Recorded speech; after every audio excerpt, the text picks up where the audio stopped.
पंकज चौधरी ने पहले छुए योगी के पैर, फिर बोले झुकना नहीं है। पहले भाषण में ही चौधरी ने दिखाया रंग। अमित शाह के हैं भरोसेमंद, लेकिन बहुत बड़ी है चुनौती। पंकज चौधरी क्या पड़ेंगे विरोधियों पर भारी, जानिए असली तैयारी। बीजेपी हर बार चौंकाती है, इस बार भी चौंकाया है। कई नाम हवा में उड़ रहे थे, इनको बनाया जाएगा, उनको बनाया जाएगा, मगर जिम्मेदारी पंकज चौधरी को दे दी गई। अब उत्तर प्रदेश में किसको टिकट मिलेगा, मैनेजमेंट बीजेपी का कैसा चलेगा, सब कुछ तय करने का जिम्मा पंकज चौधरी के ऊपर होगा। बीजेपी ने उन पर भरोसा क्यों किया, उनके अंदर कौन सी काबिलियत है, अमित शाह से लेकर प्रधानमंत्री नरेंद्र मोदी क्यों पसंद करते हैं, उत्तर प्रदेश में उनके सामने क्या चुनौतियां हैं, सब कुछ हम आपको बताएंगे। मगर उन्होंने पद संभालते ही अपना रंग दिखाया और बता दिया कि बिना दबाव में काम करने वाले हैं। सबसे पहले उन्होंने योगी आदित्यनाथ के पैर छुए, बाबा का आशीर्वाद लिया, फिर इशारा कर दिया कि आगे क्या होने वाला है। बीजेपी की राजनीति में रविवार का दिन बेहद खास रहा, क्योंकि राम मनोहर लोहिया लॉ यूनिवर्सिटी के अंबेडकर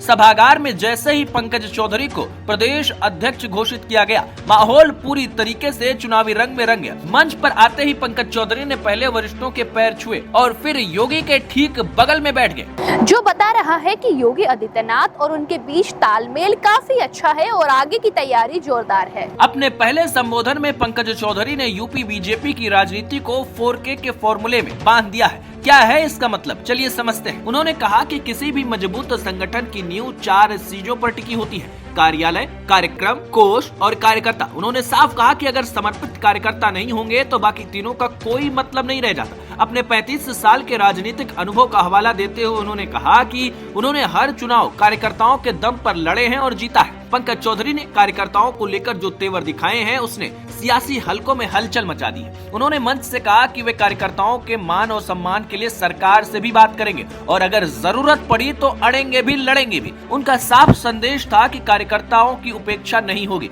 उन्होंने ये भी कहा कि पदाधिकारी भूतपूर्व हो जाते हैं, मगर कार्यकर्ता हमेशा कार्यकर्ता रहते हैं। यही बात 2027 की तैयारी का संकेत मानी जा रही है, क्योंकि 2024 में कार्यकर्ताओं की नाराजगी ने बीजेपी को नुकसान पहुंचाया था। पंकज चौधरी ने उसे घाव पर मरहम लगाने की कोशिश पहले ही भाषण में कर दी, जिसे सुनकर योगी भी अचंभित हो गए। इसके बाद पंकज चौधरी ने अपने दूसरे फॉर्मूले 4S को सामने रखा, यानी कि संगठन, संपर्क, संवाद और समन्वय। उन्होंने कहा कि संगठन उनकी प्राथमिकता है और संपर्क व संवाद के जरिए संगठन को मजबूत किया जाएगा। साथ ही सरकार और संगठन के बीच समन्वय बनाना उनकी सबसे बड़ी जिम्मेदारी होगी।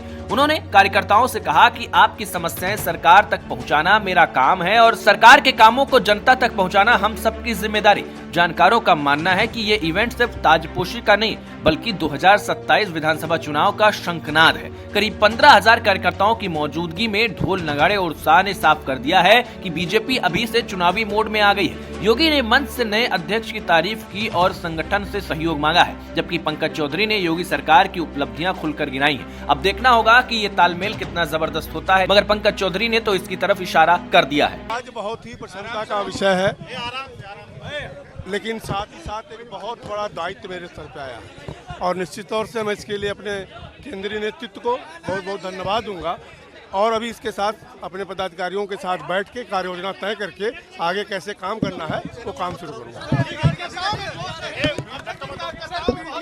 अब वो बैठ करके हम अपने टीम के साथ क्या स्ट्रेटजी बनानी है बात करके फिर बताएंगे।